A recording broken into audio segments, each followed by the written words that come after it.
Olá, eu sou o Liboni e eu sou o diletante profissional. Hoje quero continuar aí minha série de vídeos sobre o Loomis. Eu estou na parte de perspectiva, falta esse vídeo mais um para completar. E a gente está chegando aí no finalzinho do livro, né? Eu estou tentando cobrir o livro inteiro, falar o que o Loomis, tentar traduzir o que o Loomis quis dizer, não só no sentido literal da tradução, né? Mas assim, entender o que. Todas as informações que estão aqui dentro desses desenhos que ele deixou de uma forma simples, né? E nesse vídeo eu vou falar sobre móveis. É um vídeo relativamente simples porque objetos, móveis, assim, são coisas bem geométricas e é uma coisa bem bacana para você desenhar em perspectiva. Aliás, se você está assim com muita dúvida de perspectiva em coisas pontuais, né, em coisas pequenas, observar móveis é muito bom porque assim, os móveis ele tem uma figura, um formato padrão, né? Ele tem simetrias, ele tem muitas linhas e a construção dos móveis é relativamente simples, né? Você começa por uma figura simples, né? Então, como você tem aqui nessa xícara aqui em cima, você tem. Deixa eu pegar aqui um pincel. Cadê?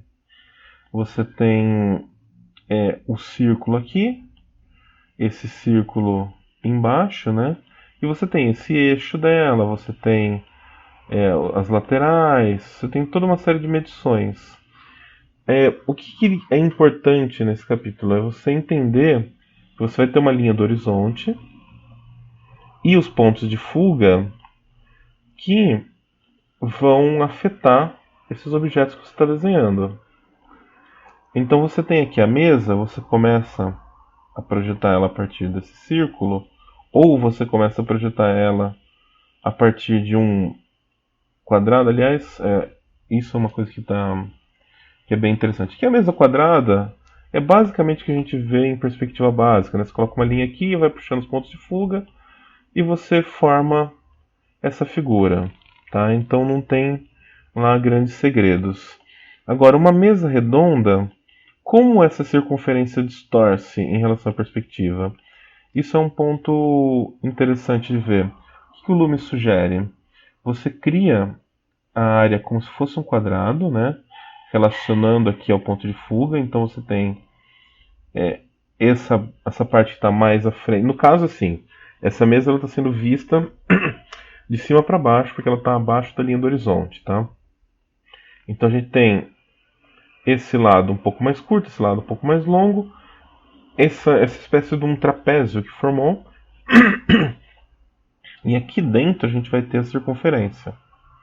Se essa mesa tem uma outra circunferência interna, a gente cria um outro quadrado interno, né, para poder desenhar. E você vai fazendo isso com os planos de baixo. A hora que você desce aqui para essa circunferência de baixo, a mesma coisa, você teria um outro quadrado, como se a mesa tivesse uma alturinha aqui. Né? Como se ela fosse, trabalha ela como se ela fosse quadrada e vai construindo os círculos dela. E as pernas a mesma coisa, né? Vai seguindo, tudo puxando para a linha do horizonte. A cadeira, mesma coisa, tudo puxa para a linha do horizonte, tudo, e você forma um objeto. Então você parte de uma forma simples, né? Você parte de uma forma que você consegue distorcer na perspectiva de forma correta e vai trabalhando e vai criando. O que é importante? Você pensar isso de vários pontos, de vários ângulos diferentes. Então, aqui ele fez vários que estão abaixo da linha do horizonte, mas aqui ele já tem um que está na linha do horizonte. Você tem que fazer um que está acima da linha do horizonte. E você entender como essa perspectiva distorce o que está mais para frente, o que está mais próximo da linha do horizonte.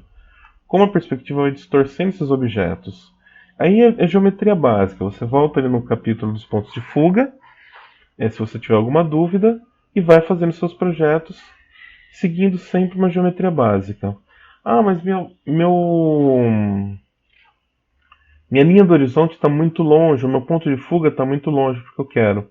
Você vai criar uma espécie de grid, assim, você vai tentar entender mais ou menos onde está o ponto de fuga e criar linhas que apontam para esse ponto de fuga, mesmo que elas não toquem ele. É um esquema um pouco mais difícil, o Loomis ele não cobre isso no livro, mas esse trabalho de grid, de perspectiva, é uma das coisas assim que não é tão óbvia, mas que seria importante. Né? Quem sabe um dia eu preparo um vídeo sobre isso. Mas enfim, a segunda parte desse vídeo de móveis, que talvez é a parte mais importante, ele começa a ensinar a projetar uma cena. Então ele tem essa cena aqui do lado, onde você tem essa mesa redonda, você tem essa poltroninha e essas pessoas. Ele planifica a cena. Olha que interessante. Ele cria um quadrado ali onde ele vai querer que seja a cena, marca as medianas, divide esse quadrado em vários quadradinhos e desenha onde está a mesa, onde está o pé dessa menina aqui, onde está o pé do pai, onde está essa criança sentada, onde está a poltrona. Depois que ele planificou, ele sobe para cá, né, aqui onde está a situação, coloca uma linha do horizonte, estabelece um ponto de fuga, transfere todos esses quadrados para cá, né, cria essa linha de base, e a partir dessa linha de base e as medições dos quadrados, ele puxa tudo para o ponto de fuga. Pá, pá, pá, pá, pá, pá, pá. E ele criou o mesmo plano que ele tinha aqui embaixo, ele criou em cima de uma forma já em perspectiva. A partir disso, ele começa a construir a imagem dele. Ele redesenha aqui nesse chão exatamente o que ele desenhou aqui e vai subindo. Ele cria aqui do lado uma escala de alturas. Então, essa escala de alturas vai ser onde bate cada coisa, e a partir daqui ele puxa para a linha do horizonte, sempre puxando para a linha do horizonte, né? E para ele manter as mesmas escalas de altura. Então ele vai ter a altura da cadeira, vai ter a altura da mesa, vai ter a altura do abajur, porque ele precisa garantir que essas figuras elas estão relacionadas da mesma forma. Elas estão tendo a proporção correta. Então, essa escala de alturas ajuda ele nessa medição. Sempre relacionando com a linha do horizonte, ele vai criando essas. Ele trabalha basicamente, praticamente com 3 pontos de. Não. Deixa eu ver. Ah, ele está puxando a escala de altura daqui, ó. Também.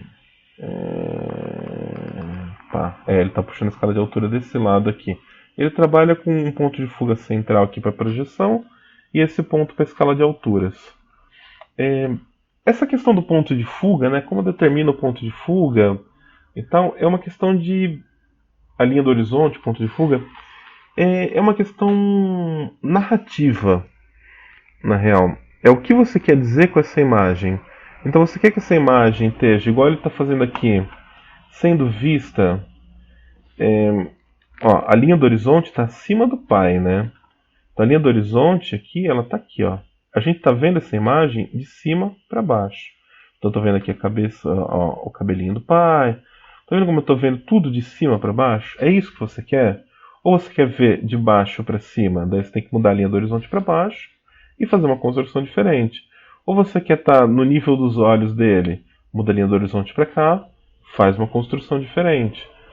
Tudo isso vai depender do drama que você quer. O ponto de fuga mais próximo, então as coisas vão parecer com menos distorção. Um ponto de fuga mais longe, então tudo vai parecer com mais distorção. Tudo bem, você que decide. A questão é quanto drama você quer, mas o importante é seguir sempre.